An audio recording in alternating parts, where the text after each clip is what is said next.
تنكس مفصل الكتف.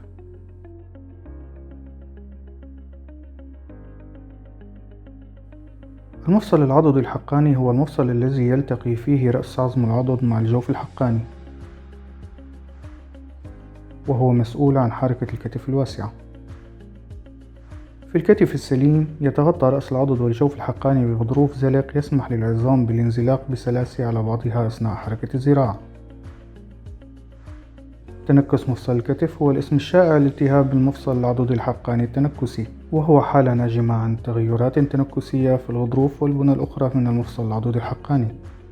يؤدي التخرج التدريجي للغضروف في النهاية إلى احتكاك العظمين ببعضهما، مما يؤدي إلى ألم ويبوسة والتهاب في المفصل. يمكن أن يؤدي هذا الاحتكاك بين العظام إلى نمو بوارز عظمية تدعى المناقير.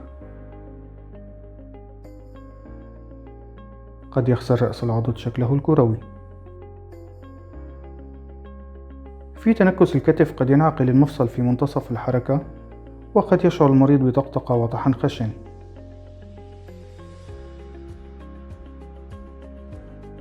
ومع تقدم الحالة قد يحدث تحدد في مجال الحركة جزئي أو كامل.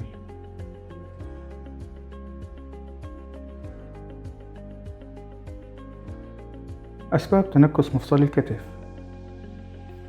يمكن أن يكون تنكس مفصل بدئي أو ثانوي. التنكس البدئي مجهول السبب، مرتبط بالعمر والجنس، عادة يحدث عند الأشخاص الذين تزيد أعمارهم عن 50 عاماً، وتصاب النساء أكثر من الرجال. التنكس الثانوي يحدث بسبب إصابة سابقة كالكسور المفصلية أو الخلوع، بسبب إنتان مفصلي، أو بسبب تمزق الكفة المديرة واعتلالها. أعراض تنكس مفصل الكتف: الألم: يتفاقم الألم بالحركة ويزداد سوءا بمرور الوقت، ومع تقدم الحالة سيستمر الألم وقت الراحة وسيسبب إعاقة للنوم. تحدد الحركة واليبوسة مما يجعل من الصعب القيام بالمهام اليومية. الفرقعة: سماع وإحساس بطقطقة أثناء تحريك الكتف. التشخيص: لتشخيص تنكس مفصل الكتف سيسألك طبيبك عن الأعراض والقصة المرضية. سيجري فحصا جسديا فيزيائيا لتقييم الألم ومجال الحركة والبحث عن علامات أخرى في الكتف. من المحتمل أن يطلب طبيبك أشعة سينية بسيطة. في التنكس سيظهر تضيقا في الفاصل المفصلي وتغيرات في شكل العظم وتشكل المناقير العظمية. قد يطلب إجراء تحاليل دموية لاستبعاد الأمراض الأخرى سواء كانت مسببة أو مرافقة. قد يطلب تصوير برنين المغناطيسي لتقييم عضلات وأوتار الكفة المديرة.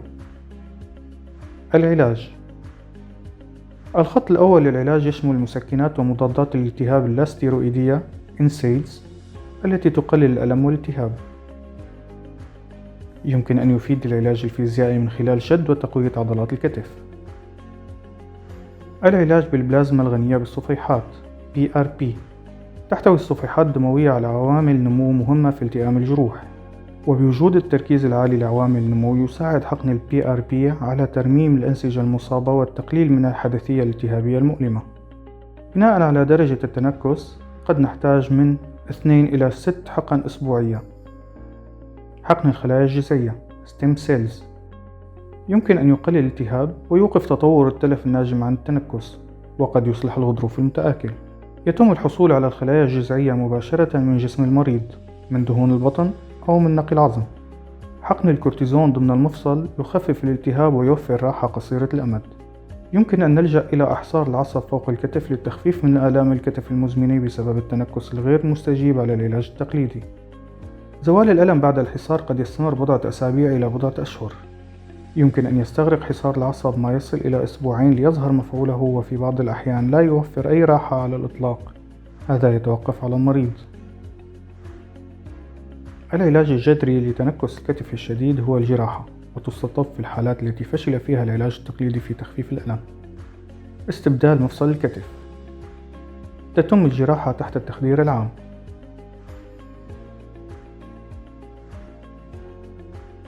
يتم فصل رأس العضد عن التجويف الحقاني لعظم الكتف، ويتم استئصال الرأس المتخرب. ثم يحضر الجوف الحقاني ويتم تثبيت المركبة الحقانية البلاستيكية في لوح الكتف، ويتم حفر وتهيئة العضد، ويتم تركيب كرة معدنية ذات ساق برفق داخل عظم العضد المهيأ.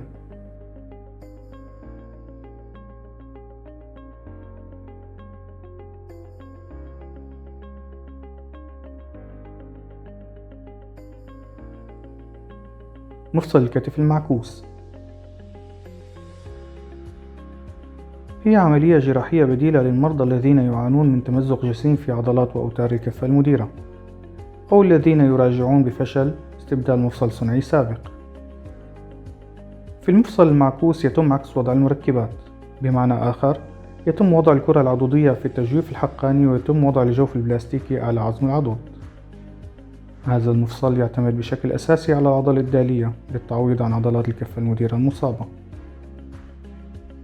إيثاق الكتف هو الحل الأفضل لفئة خاصة من المرضى الذين يعانون من مشاكل جسيمة في الكتف.